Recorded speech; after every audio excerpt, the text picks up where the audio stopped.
Hey, bienvenue à mon Bye Bye 2013.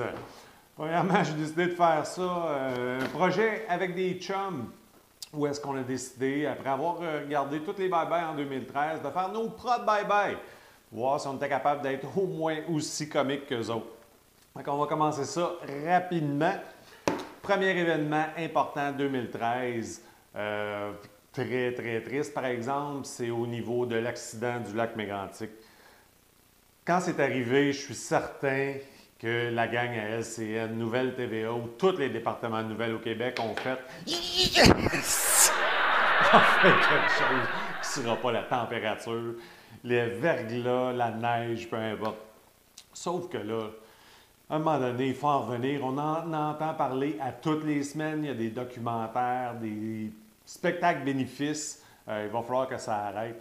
Rendu au printemps, j'ai juste hâte de voir quelles nouvelles ils vont s'inventer, quels problèmes ils vont s'inventer. Et même au niveau des spectacles bénéfices, je suis certain qu'on va avoir passé à toutes les semaines ou même à tous les jours, peut-être dans les quartiers ou au niveau de la province au complet. Maintenant, un autre point qu'on a retouché énormément, qui a affecté beaucoup de gens au Québec, la Charte des valeurs.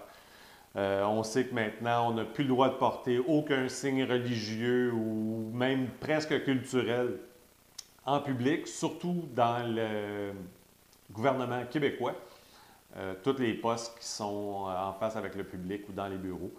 Moi, j'ai juste hâte de voir le gouvernement québécois annoncer à des gars comme ça qui travaillent dans le Grand Nord qu'à partir de l'été prochain ou au printemps, ils ne pourront plus porter de voile. L'avantage, par exemple, c'est qu'on n'aura pas besoin de se casser la tête pour savoir qui travaille dans le Grand Nord maintenant. Puis l'autre avantage, c'est qu'on verra probablement plus des scènes comme ça au Québec. L'autre chose aussi, j'ai hâte de voir les immigrants qui arrivent d'endroits où est-ce que les cultures peuvent être très particulières, comme en Polynésie. Si on empêche ces gens-là de porter maintenant leurs signes traditionnels ou même religieux, qu'est-ce que ça va avoir de l'air sur nos terrains de soccer cet été? Commission Charbonneau. Commission Charbonneau, depuis 2011. On est rendu à 26 mois sur la corruption, la collusion dans l'attribution des contrats. Il va falloir qu'ils en reviennent à un moment donné. On a réussi à avoir quelques démissions. Malheureusement, on ne peut pas emmener personne en justice dans ça. Les Québécois, on ne reverra jamais une scène de ce qui a été dépensé en trop. Ce qu'on a payé en trop en taxes, des choses comme ça. On n'en reverra jamais une scène. Parce que si on n'arrête pas ça, 2034, je suis certain que ça va encore durer. Moi, j'ai une suggestion à faire. J'ai préparé un rapport préliminaire qui est ici. Si vous regardez, il n'est vraiment pas gros, c'est une page. Dans le fond, c'est très simple. Ça dit, les Québécois, on se fait fourrer! La seule chose, par exemple, c'est qu'il y a une très grosse annexe qui vient avec ce rapport-là pour lister tous les gens qui sont impliqués dans ces scandales-là. Pont-Champlain, malheureusement, on ne sera pas capable de se rendre faire aussi longtemps avec le pont qu'on pensait faire, la construction du nouveau pont qui doit être devancé. On a quand même trouvé une solution temporaire qui est une poutre qui nous permet maintenant de continuer à se promener sur ce pont-là, qui a coûté 2 millions de dollars. Je pense que c'est le Gros Cave ici au Québec qui a donné le meilleur commentaire. Puis là, si vous me donnez 2 petites secondes, je vais me mettre en caractère du Gros Cave. Calice! Ça a coûté 2 millions pour le petite poutre. Si on en mettait 200, ça ferait 400 millions. Puis ça réglerait tous nos problèmes. En plus, à une semaine, la poutre que ça a pris pour régler ce problème-là, ça nous prendrait juste 4 ans pour faire 200 poutres au lieu des 8 ans pour construire un nouveau pont. Peut-être un petit pensée du bien. J'ai juste pas hâte de voir ce qui va arriver maintenant avec l'échangeur turbo. Au niveau des sports, année assez tranquille pour nos Canadiens. Dans le fond, c'est la même chose que les dernières années. Ça monte, ça descend, on gagne, on perd, on gagne, on perd. Le seul point intéressant à ce niveau-là, c'est au niveau des journalistes sportifs québécois qui, à toutes les fois que les Canadiens avaient une série de victoires de plus que 5 défaites, réservaient une date pour la parade de la Coupe Stanley sur la rue Sainte-Catherine qui devait ensuite les canceller, les réserver de nouveau, les canceller, les réserver de nouveau. Finalement, on sait tous, il n'y en a pas eu de défilé à l'été 2013. Je ne pense pas qu'il y en ait en été 2014 non plus. Aussi, dans les sports, au niveau de combat extrême, on a notre cher Georges Saint-Pierre, GSP, qui a annoncé dernièrement qu'il prenait une pause pour se ressourcer, reprendre ses forces. Je vais vous dire, si j'avais eu l'air de ça dans une conférence de presse après un combat, moi aussi, je prendrais un break. Expo! On a un nouveau comité qui s'est formé, un groupe d'investisseurs qui voudrait essayer de ramener une équipe de baseball professionnelle dans la région de Montréal. Je ne sais pas s'il y a quelqu'un qui a montré des photos à ce groupe-là. Des dernières saisons au Stade olympique, c'était pas tellement populaire, même si on avait une équipe qui était quand même pas pire. Il faut se rappeler aussi que dans le Stade olympique, les événements où est-ce qu'il y a eu le plus de participants ou le plus de spectateurs, ça a été U2, Pink Floyd. Est-ce qu'on a vraiment besoin d'une autre équipe de sport professionnel à Montréal? S'ils veulent amener un stade permanent dans le centre-ville, on pourrait peut-être faire comme à Vegas, amener un spectacle permanent, peut-être proche du casino. Ah, c'est vrai, on en a eu un cette année. Un nouveau, un stade permanent. Ben non, il n'est pas permanent. Ouais, on peut le déplacer. Grégory Charles, avec son nouveau spectacle. Je ne suis pas convaincu que ça va amener des millions de spectateurs dans un an. Ça n'attire pas vraiment les spectateurs internationaux. Puis à 110$ du billet, si vous regardez sur Internet, le prochain spectacle est au mois de septembre. Je pense qu'il y a encore de très, très bonnes places disponibles. Ah, qu'est-ce que vous voulez qu'on fasse? Art et spectacle maintenant. En 2013, on a vu beaucoup de séparations de couples célèbres. Juste un exemple, Michael Douglas avec Catherine Zeta-Jones. Très triste. Ici au Québec, on a notre cher Guy Jodoin qui a dû faire une conférence de presse pour se défendre. Je ne vous dirai pas contre quoi, mais je pense que l'image est assez claire.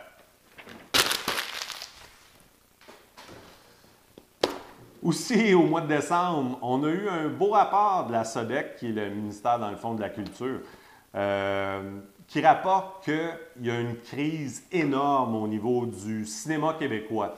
Les revenus sont juste pas là. La plupart des gros films vont coûter entre 7 et 8 millions pour des revenus maximum dernièrement d'environ 2 millions, ce qui veut dire qu'on perd 5 millions à toutes les fois qu'on produit un film. La SODEC nous dit que, dans son rapport, que les causes principales sont les DVD, le prix des billets au cinéma, la facilité à aller chercher des films sur Internet, soit avec Netflix ou en piratage.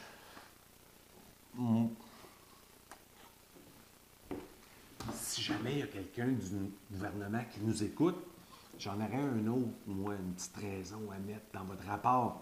Les films québécois, c'est de la merde! C'est pas compliqué. Si on veut, on regarde à travers le monde. Il y en a des films québécois, les Français qui visent le marché francophone international au lieu de viser juste leur petit marché, comme nous au Québec. Il y en a des films qui fonctionnent très bien à l'international. On pourrait les adapter avec un contenu plus québécois, puis voir qu'est-ce que ça donne à l'international. L'autre chose aussi, si nos films au Québec sont tellement bons, dans le temps des fêtes, il y avait des films presque 24 heures sur 24 sur les canaux québécois. À part les Boys puis La Guerre des Tucs, est-ce qu'on en a vraiment vu passer beaucoup des films québécois? Au niveau de la télévision québécoise, on est rendu avec une tonne de postes spécialisés. On est supposé être créatif, on est supposé être bon. 90% des émissions sur ces postes-là, c'est tout traduit des États-Unis ou de d'autres pays. Si on regarde comme exemple, aux États-Unis, on a une émission de rencontre qui est Who Wants to Marry a Millionaire. Au Québec, nous, on l'a adapté de façon québécoise, yes sir, avec L'amour est dans le prix. où est-ce que deux agriculteurs se cherchent pour trouver, dans le fond, qui sent moins le plus. Aussi au niveau des téléréalités québécoises, dernièrement, dans les dernières années, on avait des tendances qui étaient soit au niveau des rénovations, des gros qui voulaient perdre du poids. Maintenant, la nouvelle tendance, depuis au moins un an, c'est la cuisine, les émissions culinaires. On en a peut-être un peu trop, des compétitions de beignes, des compétitions de gâteaux, des compétitions de grande classe. Là, j'ai entendu dire présentement qu'il y a VRAC et Télétoon qui se battent pour savoir qui va être le réseau qui va réussir à diffuser la prochaine télé-réalité au niveau cuisine. Encore, ça reste à voir. Au niveau international, on n'est pas les seuls ici au Québec, puis même au Canada, qui produisons des nouvelles ou des événements qui sont un petit peu comiques. Si on regarde au niveau de la santé américaine, il y a Obama et son administration qui ont décidé d'offrir un système de santé peut-être pas gratuit, mais au moins subventionné à grande partie. Pour s'inscrire à ce régime-là, les Américains devaient aller sur un site Internet qui était officiellement lancé le 1er octobre 2013. Puis, je peux vous dire qu'en date d'aujourd'hui, il est encore buggé. Donc, pour un gros pays comme les États-Unis, c'est pas juste eux qui font affaire avec des compagnies qui sont un petit peu douteuses des fois dans les nouvelles technologies ou dans les contrats offerts au gouvernement. Un autre événement triste qui s'est passé aux États-Unis en début d'année ou cet été, ça a été l'explosion au marathon de Boston.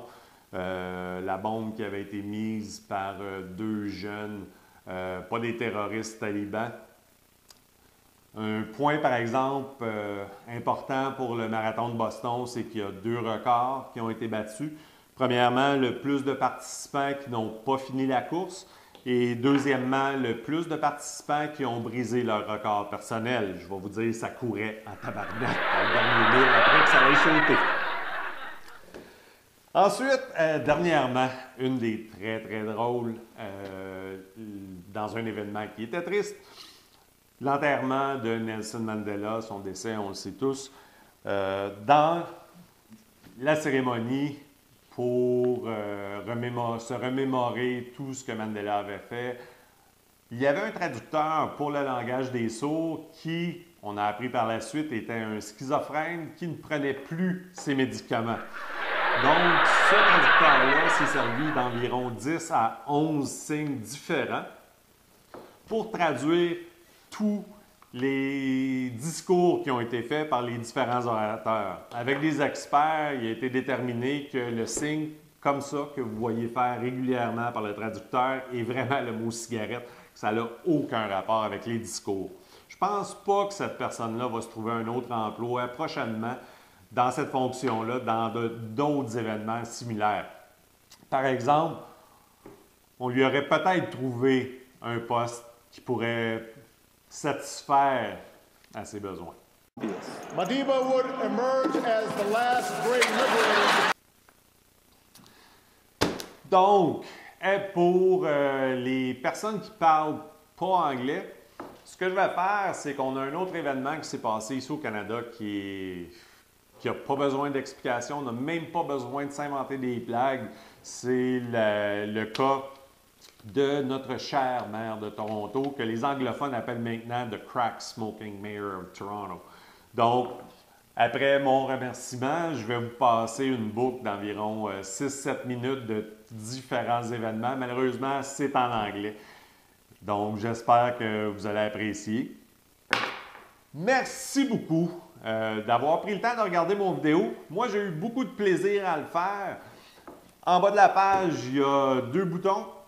Donc, un qui est « j'aime », l'autre qui est « partagé ». Si vous avez aimé ce que j'ai fait, comme je vous dis, moi, j'ai eu énormément de plaisir à faire mes montages, faire mes textes, à prendre mes textes et faire le petit filmage. Donc, une bonne année 2014. Merci à tout le monde et ciao!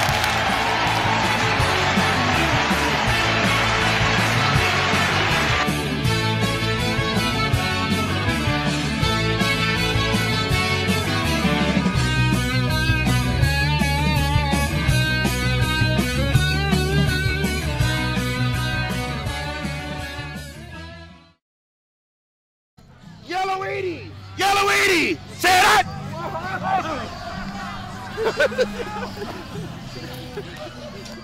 Sir, what do you think of what you've heard this far? What you heard so far? No, it's open to debate. There's people that are for it and people that are against it. That's why we're having it. Excuse me, guys. Holy! Mr. Mayor, do you still have zero tolerance for drugs, guns, and gangs? Absolutely. Mr. Mayor, can you tell me how that applies to you? I just answered that question. Mr. Mayor, have you purchased illegal drugs in the last 2 years?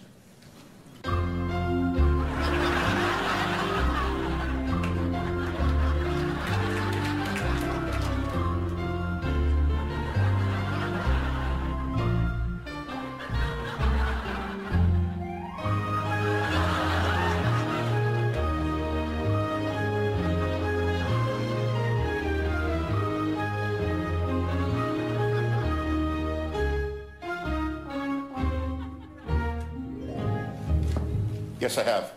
Do you smoke crack cocaine? Exactly. Yes, I have smoked crack cocaine. When, But sir? no, do I? Am I an addict? No. When have you Have I smoked tried it? Probably in one of my drunken stupors, probably approximately about a year ago. When you yourself came before this council and you apologized to your family, you apologized to this council, and you apologized to the people with respect to your behavior at the Air Canada Centre. And you said that conduct would not be repeated. You've stated on numerous occasions, to use your words, that you were inebriated. Every episode that has occurred that has caused commotion in the city has been because you've indicated that you've been inebriated. Counselor, I've admitted to my mistakes, and I said it would not happen again, and it has never happened again at the Air Canada Centre. Oh, and the last thing was Olivia Gondak. It says that I wanted to eat her pussy, Olivia Gondak. I've never said that in my life to her. I would never do that. I'm happily married. I've got more than enough to eat at home. Thank you very much.